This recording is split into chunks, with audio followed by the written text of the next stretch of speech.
Yes. Okay. Yes. Oh, okay. Thank you, Ned. My name is Mesfin from TG Ethiopian Broadcasting. I have two questions for you. Please be patient. And Ned, these questions are not only mine. They are also questions of millions and millions of Ethiopians around the globe. 2 weeks ago, when I got a chance to ask Jen Psaki a question at her White House press briefing, she responded, I quote, I would point you to State Department. I know my colleague Ned Price is briefing later this afternoon and giving you more details on what our work is. Since this press briefing is a pooled press coverage, I was not able to come soon to ask you this question. And I'm glad I'm here today, Ned, and here is a question I asked Jen Psaki, and I want you to answer it for me. The United States and other countries have been supporting an end to the fighting in the Tigray region. And at the first step, as you know, to end the fighting, the government of Ethiopia declared a unilateral ceasefire and pulled out the troops from the Tigray region. But TPLF, the Tigray Liberation Front, rejected the ceasefire, calling it a sick joke. And the TPLF continued the war, especially by deploying child soldiers in this conflict. And if the war continues, there are thousands and thousands of people will die. Ned, what is the Biden's administration statement on TPLF's refusal to accept the ceasefire and the use of children as soldiers? Thank you. Well, thank you for that question. There are a couple pieces there. One, I want to be very clear on these allegations that the TPLF is recruiting child soldiers. We are very much concerned by these reports. We take these allegations very seriously. We reiterate our call for all parties to adhere strictly to international humanitarian law, and for those responsible for violations of international humanitarian law and human rights abuses to be held accountable. When it comes to the broader conflict, we have made this point before, but again, it bears repeating. We call on the TPLF.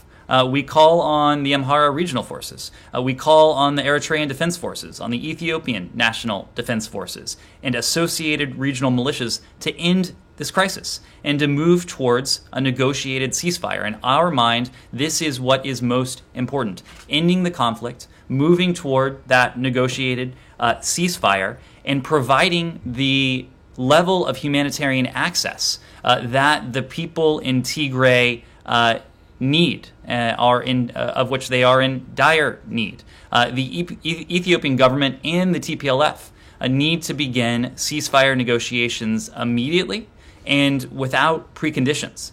This should lead to a broader dialogue to find a durable political solution to this conflict. We strongly condemn any attacks that have been or may be directed against civilians in the Tigray region, regardless of the actor, whether it's organized by military or security forces or rogue elements operating there. Those who commit such acts, as I said before, must be held accountable. And we call on all parties to condemn such acts and do everything in their power to stop them. We're particularly concerned by credible reports that armed forces affiliated with the TPLF and the Tigrayan militias have engaged in attacks against Eritrean refugees in the region. Such conduct is reprehensible. It must cease. It must come to an immediate halt. Those responsible, again, should be held responsible and accountable for their actions. We're equally concerned by reports of Ethiopian security force harassment and arbitrary detention of ethnic Tigrayans in regions of Ethiopia beyond Tigray. And security force harassment and detention on the basis of ethnicity is unacceptable. We call on all parties to cease such activities and to respect human rights and the rule of law. We further call on all armed actors to comply with international humanitarian law, including the obligations regarding the protection of civilians. As we consistently stated, any effort to change Ethiopia's internal boundaries by force is unacceptable. Any issue of national importance is an issue for the Ethiopian people to decide through consensual dialogue and democratic processes, not through violence. And that is why we have put such a priority on this negotiated ceasefire. That is what we have continued to urge, urging the parties to come together immediately without preconditions, just as we push for increased humanitarian access so that the long-suffering people of Tigray can be in receipt of that relief. The TPLF refuses the ceasefire and to accept the ceasefire, and it advances its forces to Amhara and regional Amhara and Afar regions. So, what do you say when the TPLF refuses the ceasefire? How can there will be negotiation? Well, we have seen these reports of the expansion of the fighting. The expansion of the fighting in Tigray are concerning. The reports of the expansion of the fighting in Tigray are concerning. And it's concerning because it will only lead to more suffering and to more death. That is why we continue to say that all parties to the conflict should immediately agree to an end to the violence and to begin in earnest negotiations and political dialogue.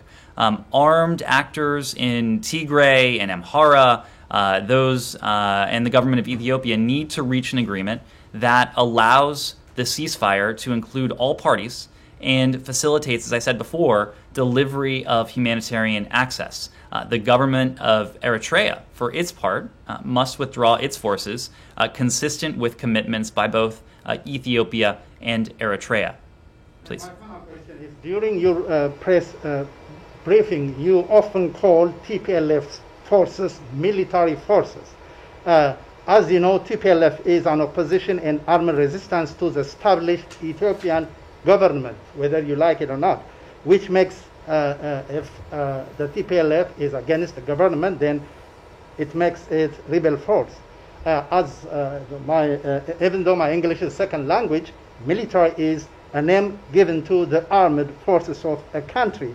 So, why are you calling TPLF forces military whenever you give the press briefing? The military is for, as I said, is for given for a country forces, not just for rebel forces. So the point we've been making, and what in part makes this conflict so concerning, is the fact that a range of actors are engaged in violence and in some cases in these reported atrocities.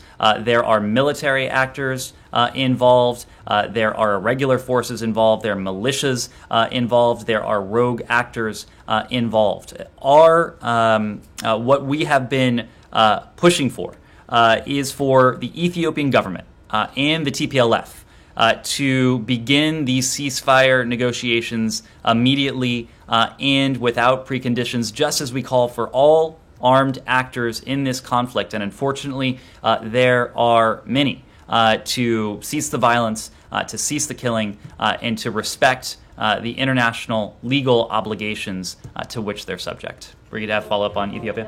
Sure. Going back to Power's trip, did she get any concrete guarantees while in Ethiopia? Was there any commitment from the Ethiopian government on humanitarian access to Tigray? And then while we're on this, forces from Ethiopia's Tigray region have taken control of the town of Lalibella, which is a UN World Heritage Site. Mm-hmm. Do you have any reaction to this? And do you have any comment on the responsibility, if any, of forces to protect the World Heritage Site? So on Ambassador Power's trip, I suspect there will be additional details available later today. She also had a press conference in Addis prior to the conclusion of her trip. It was during that press conference that she spoke of her conversation with the Minister of Peace. And she called, as she said, yet again, for a cessation of hostilities and unhindered humanitarian access. And she reiterated the United States' care and concern for the people of Ethiopia, no matter their identity or affiliation. She, of course, also did announce a very substantial sum of aid. One of the USAID has, we've worked very closely with USAID on this issue of humanitarian access. It is an issue that Ambassador Power stressed. It's an issue that Secretary Blinken has stressed directly in his conversations with Prime Minister Abiy. It's an issue that the Special Envoy, Ambassador Feltman, has stressed as well, and we will continue to work that. Remind me what your second question was? Lalibella. Right. When it comes to Lalibella, we recall that when the World Heritage Committee inscribed the rock-hewn churches of Lalibella to the World Heritage List, the committee described the whole of Lalibella as a testament to Ethiopia's civilization and the medieval civilization that was there. Lalibella represents part of Ethiopia's unique, diverse, and rich cultural heritage, and it's something that should serve to unite all Ethiopians. We've seen the reports that Tigrayan forces have taken Lalibella. We call on the TPLF to protect this cultural heritage. We also call on all parties to the conflict to end the violence, as I said before, to initiate talks to achieve a negotiated ceasefire, and for the TPLF to withdraw its associated military forces immediately from the Amhara and Afar regions. At the same time, we renew our calls for the Amhara regional government to withdraw immediately its associated military forces from western Tigray, and for the Eritrean government to withdraw its military forces permanently from Ethiopia. All parties, as we've said, should accelerate unhindered delivery of humanitarian assistance to those affected by the conflict, and the commercial blockade of Tigray must come to an end. Yes, Connor. Ambassador Power met the Minister of Peace, but she did not meet Prime Minister Abiy or other senior Ethiopian officials. Do you believe that she was snubbed in not having these meetings? And do you think, to Daphne's question, that your point about humanitarian access is being heard within the Ethiopian government? In terms of the meetings that Ambassador Power had, she was able, as we've said before, to meet with the Minister of Peace. She was able to take part in a very frank conversation with the minister about these issues. We seek to engage, and we have engaged, Ethiopia's leadership at various levels. The Minister of Peace in the past, Secretary Blinken, Ambassador Feltman, have had conversations with Prime Minister Abe. We have been very clear with the Prime Minister about the need for this humanitarian access, about the need for this for ceasefire talks to start, and for a negotiated ceasefire to be on the table as an immediate priority.